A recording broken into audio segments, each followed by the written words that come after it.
ఒక news reader ఈ ఉగ్రవాదులు చచ్చిపోతే ఆవిడ వార్తలు చదువుతా విపరీతంగా ఏడ్ చేసినటువంటి వీడియోలు చూస్తే నిజంగా అసలు చాలా అంటే వారి యొక్క మానసిక స్థితిని తలుచుకుంటే చాలా బాధేస్తుంది శుభ్లి గారు. లేదండి, మా బాధ కాదండి. మీరు ఇక్కడ గమనించాల్సిన అంశం ఏంటంటే ప్రపంచ దృష్టిని వారు ఆకర్షిద్దామని చెప్పేసి చూస్తున్నారు. అంటే సానుభూతి పొందాలని దొంగ అని చెప్పేసి అరిచేటటువంటి పని వాళ్ళు చేస్తున్నారు. మూడో వైపు నుంచి ఏంటంటే మాకు సింపతి గెయిన్ చేసుకోవాలంటే కనుక మగవాళ్ళు ఏడిస్తే కనుక దాన్ని మనం ఎక్కడ కూడా ఇచ్చేయాల్సినటువంటి అవసరం లేదు. వీళ్ళు స్టూపిడ్ ఫెలోస్, వీళ్ళు ఎందుకని చెప్పేసి ఏడుస్తారు?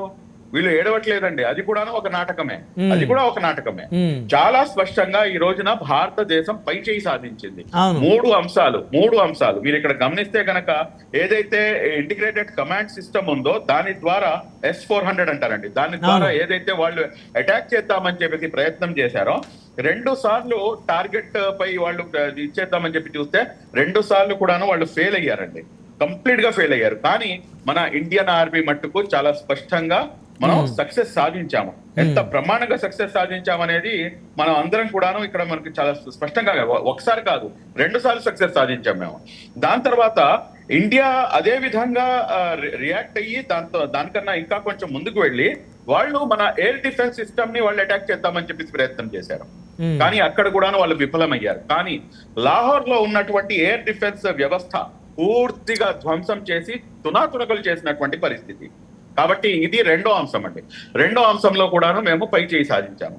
దాని తర్వాత మూడో అంశం వచ్చేసి వారి యొక్క యుద్ధ విమానాలు, మొత్తం 3 యుద్ధ విమానాలు చైనా తయారు చేసినటువంటి F-16 fighter jet, F-17 fighter jet, ఈ మూడింటిని కూడాను స్కూల్ చేయడం జరిగింది. దీన్ని పాకిస్తాన్ కూడాను దీన్ని కన్ఫర్మ్ చేసింది.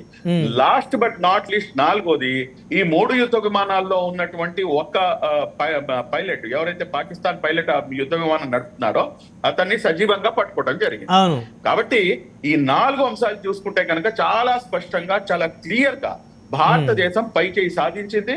ఇన్షాల్లా త్వరలో పాక్ ఆక్యుపైడ్ జమ్మూ కాశ్మీర్ కి మనం ఒక ట్రిప్ ప్లాన్ చేసుకుందాం అండి. రైట్. సో మనతోటి విద్యాసాగర్ గారు జాయిన్ అయ్యారు. విద్యాసాగర్ గారు నమస్తే అండి.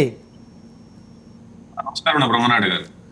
సో రాత్రి కూడా చాలా వాడివేడిగా విద్యాసాగర్ గారు 1:30 వరకు కూడా చర్చలో పాల్గొన్నారు మన 99 టీవీలో. సో విద్యాసాగర్ గారు, ఏంటి ఇప్పుడు భారత్ యొక్క తక్షణ కర్తవ్యం ఏదైతే బాగుంటుంది? తక్షణ కర్తవ్యం అనడం కంటే కూడా పాకిస్తాన్ కింగ్ కర్తవ్యం అంటే బాగుంటుంది. ఓకే, పాకిస్తాన్ ఏం చేయాలో వాళ్ళు డిసైడ్ చేసుకోవాలి. ఇప్పుడు